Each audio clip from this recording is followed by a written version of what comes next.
As Nigeria joins the rest of the world to celebrate International Workers' Day, the onus lies on us on this program to take a cursory look at labor-related issues in Nigeria, especially as it has to do with public relations. Oftentimes, labor issues are also seen as being contentious, but the major veritable instrument that will be a lasting solution to solving some of the problems or issues that may face labor workers in Nigeria is public relations. And how do we use public relations as an instrument of solution to so many issues that may crop up on the negotiation table? And that is what we're going to discuss today on Your Image: Labor Issues and Public Relations Approach in Resolving Them. Today, I have experts in public relations as well as labor-related issues in the studios with me. In the studio, I have a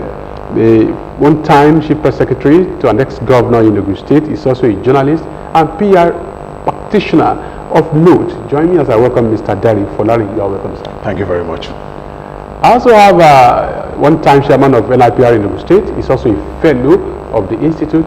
But today, he also has some knowledge as far as labor issue is concerned. He has been a labor leader at different times when he was in service, and I'm sure he's also an expert in that area. Mr. Akin Okudero, you are welcome to the show. Glad to be here. Let me start from you, Mr. Akin Okudero. The question is that why labor issue is always seen as being contentious, controversial over the time? When you hear labor, NLC, or TUC, or any labor-related organization, we see them as being controversial. What brings about this opinion on them?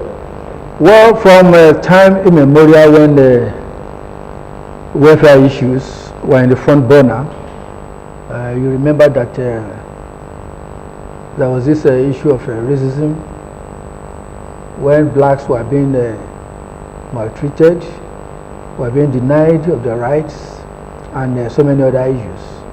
That was the beginning of the formation of what we call unions, so to say. And then later, when workers within a particular organization begin to realize that for them to be given adequate welfare, then there was a need to also begin to do what we call collective bargaining. And when you, as a worker who is less powerful, so to say, who will be competing with the promoters of businesses, government officials, and so many powerful forces within the system, then you have a Herculean task. So labor issues will always be contentious because even ordinarily, rights are not given unless you fight for them. Even in the Western world, where there seems to be democracy, where there seems to be appreciation of people's rights, that's when you talk of freedom of association, freedom of this and that. Yet, we have issues, we have crises, and that's why it will always remain contentious. It will always remain contentious, and when it remains contentious, definitely there will be crisis. When something is contentious, that means there is crisis on ground. So when there is crisis, we see public relations as a tool of resolving that crisis. What should be the place of public relations in labor issue? Well, PR, we assist labor and even management to have a holistic view of the issues. It will not be just based on labor angle now. A holistic 360-degree view of the issue. Because, PR, you analyze trends and you predict consequences.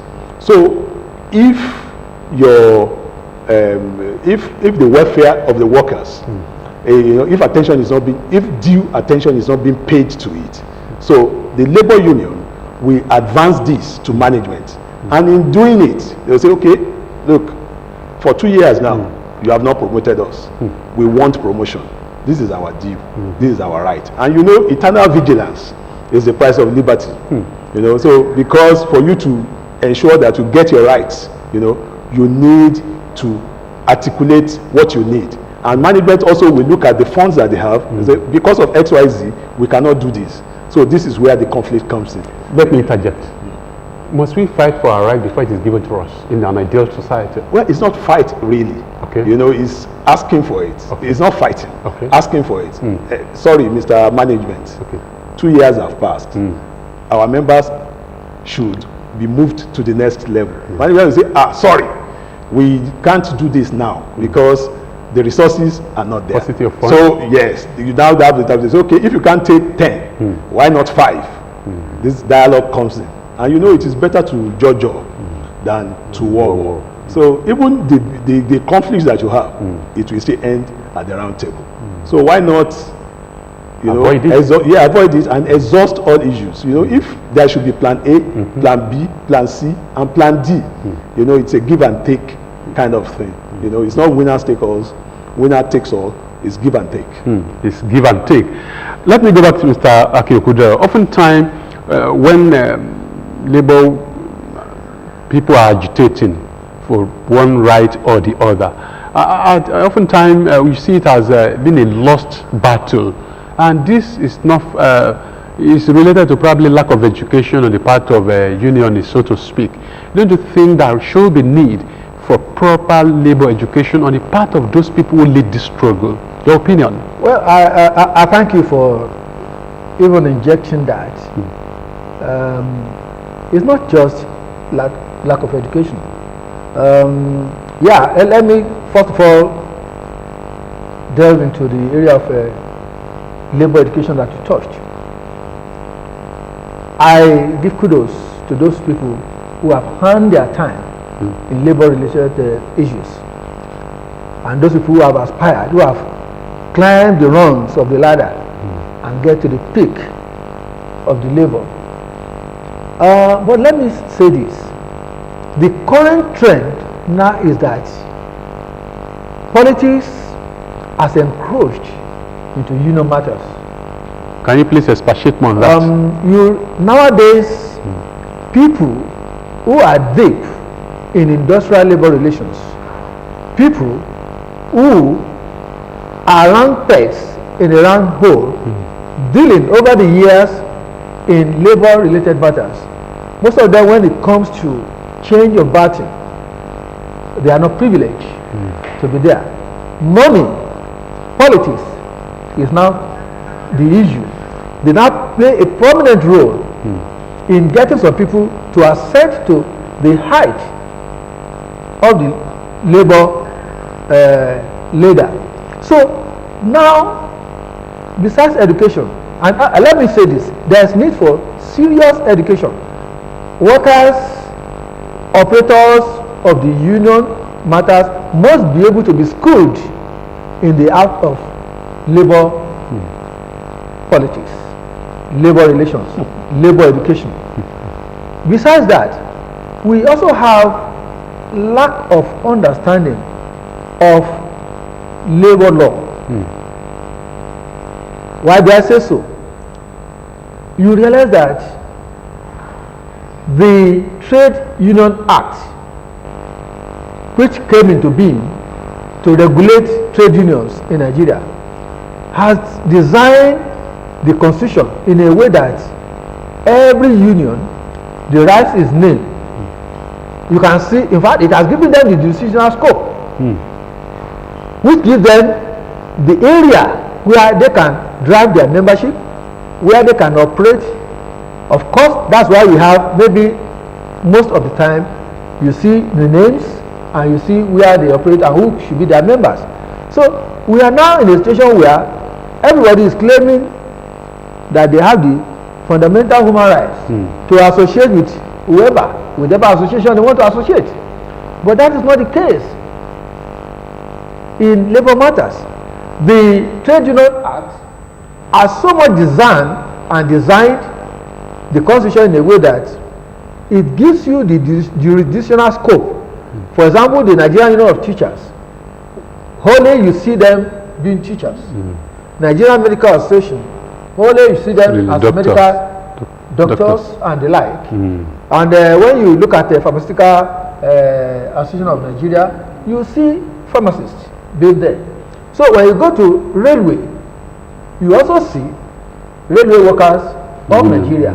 So it is not possible for a non-professional, a non-technical people in that particular area to claim to be members.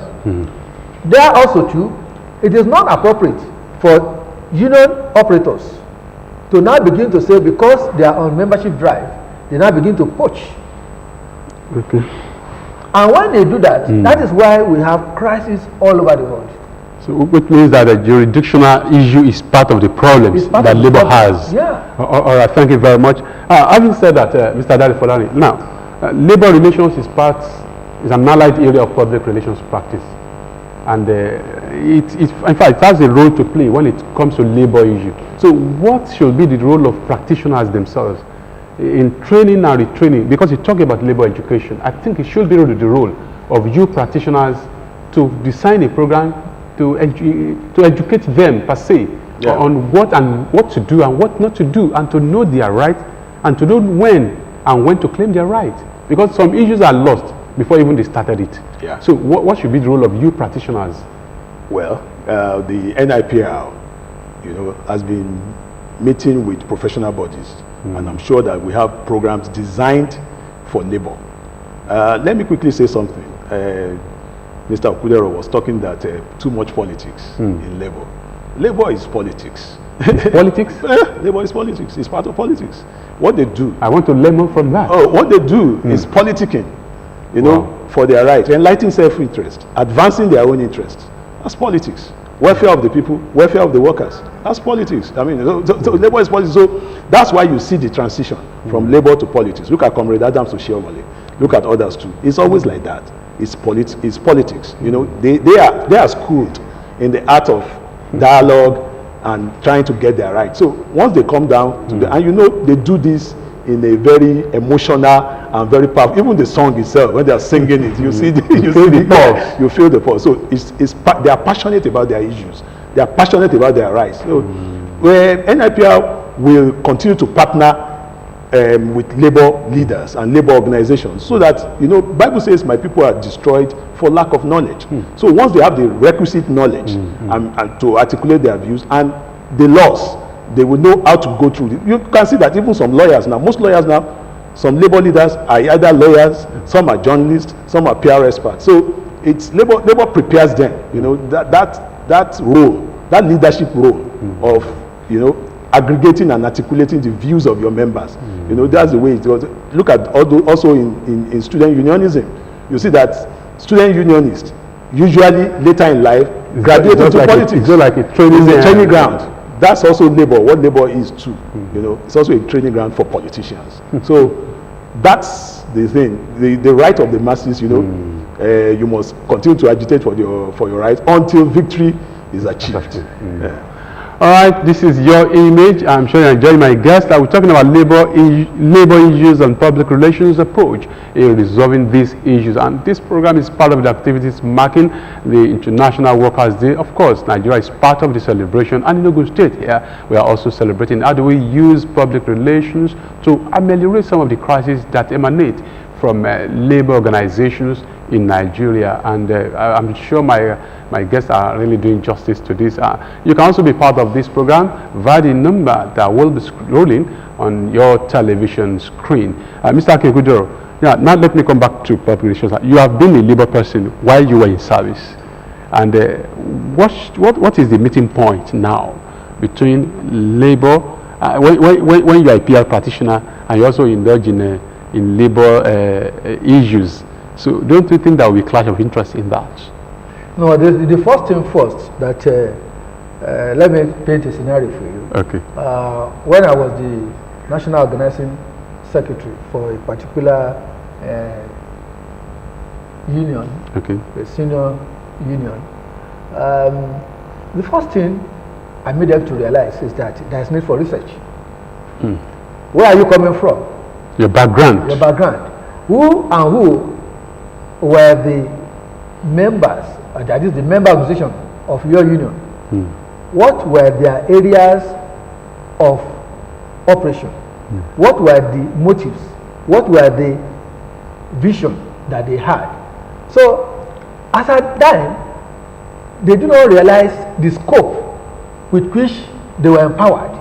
They were limiting themselves to very mighty organizations that belong to them.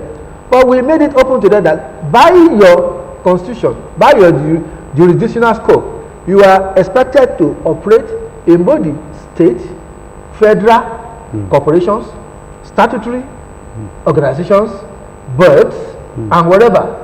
So, you know, that their eyes were wide open, and they now realize that yes, they should not limit membership to a particular area that they were operating.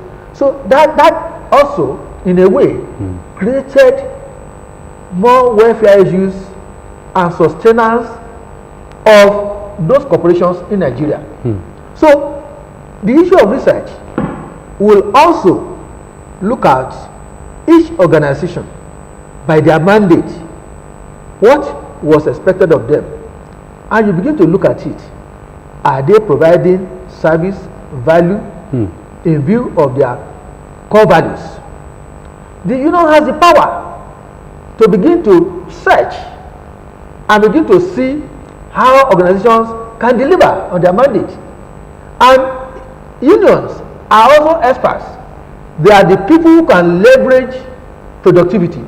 They are the people who can motivate delivery of quality service. They are the people who can make organizations to be organic.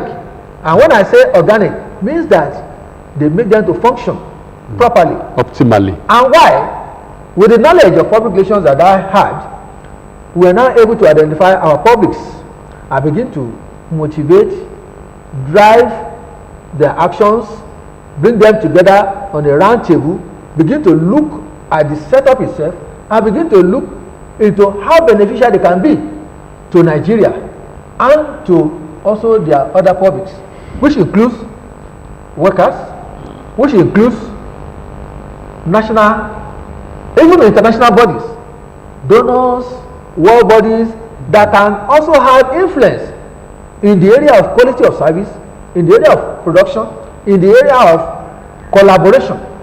And that is what makes an organization. Because when the union is able to identify each role that the public is supposed to play, then you will see that the functionality of every sector in that organization becomes well open.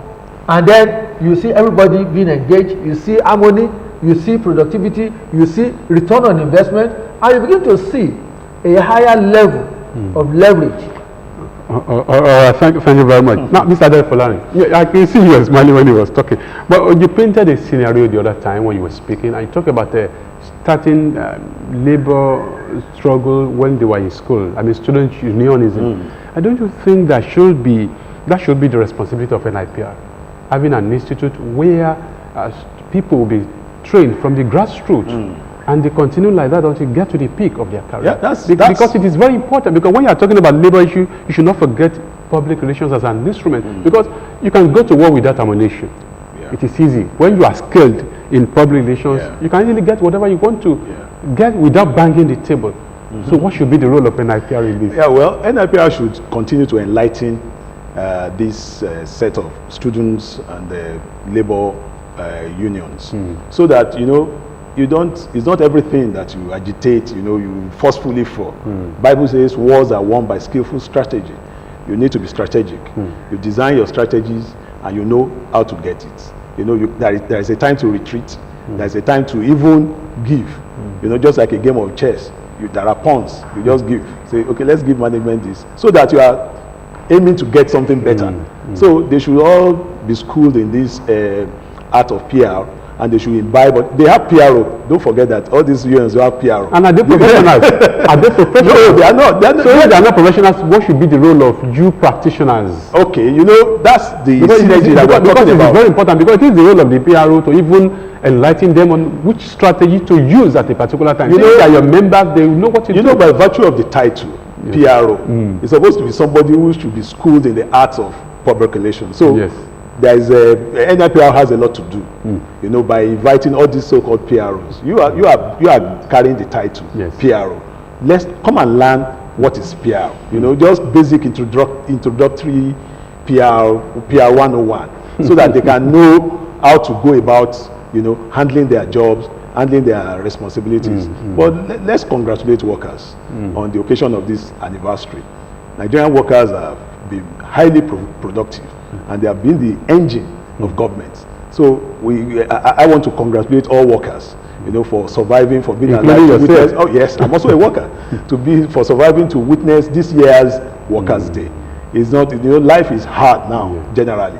So for surviving it, despite all odds, I want to congratulate all workers, and I want to just enjoin them that they should not lose hope. You know, they should continue to agitate until, you know, like they said, until victory is achieved. Yes. Thank you very much.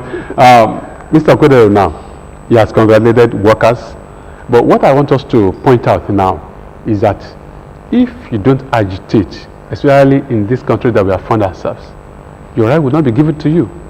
Should this be the same thing all the time? That is why labor leaders must be very strategic. You don't really have to wait on the nick of time to know that you decide to get something. You must begin to be strategic in a way of even articulating your issues. There are always a time frame that you need to begin to provide information. You begin to sensitize the management, begin to sensitize the public.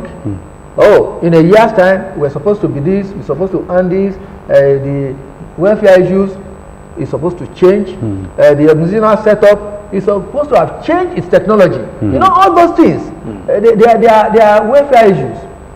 As it concerns human, it concerns the environment.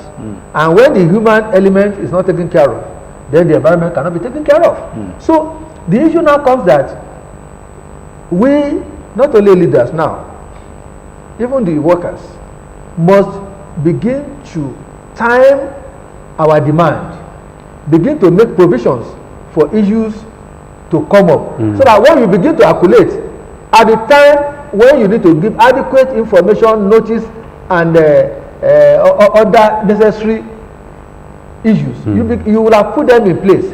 And when you do that, government will not say that they have not had this. Government will not tell you that they have not received, even though at times they will deny it. But you can begin to play your politics, just as he said. You can begin to play your politics and make sure that that demand is being attended to. Oh, well, I also like to, while we are congratulating workers for the coming May Day celebration, I also want to congratulate my brother, Daddy Folani, on his own birthday. Oh, really? That's fantastic. So congratulations too. All right, this issue cannot be exhausted today, but it's very important to note that the welfare of Nigerian workers is very important and is very germane to their livelihood. They will continue to agitate, and I'm sure government will also continue to give them whatever they want to do. It may not be easy. And this issue will continue next week by the grace of God. We'll go contemporary. How is it operated in other countries of the world? We want to do comparative analysis from what is happening in other parts of the world. And this is where we draw the curtains for this week's edition of Your Image. I thank Mr. Dari Folani. He is a journalist and PR practitioner of note. I say congratulations and happy birthday to you. Thank you very much. So I hope you join the conversation next week, God willing. Amen. And let me also thank Mr. Akin Okudero. He's also a veteran PR practitioner and the managing director of PR Primus. Thank you very much for being part of the show. Thank you very much. So we meet next week, God willing, for the continuation of this. All right, once again, I join the rest of the world to congratulate Nigerian workers, Ogun State workers. I say, happy workers' celebration.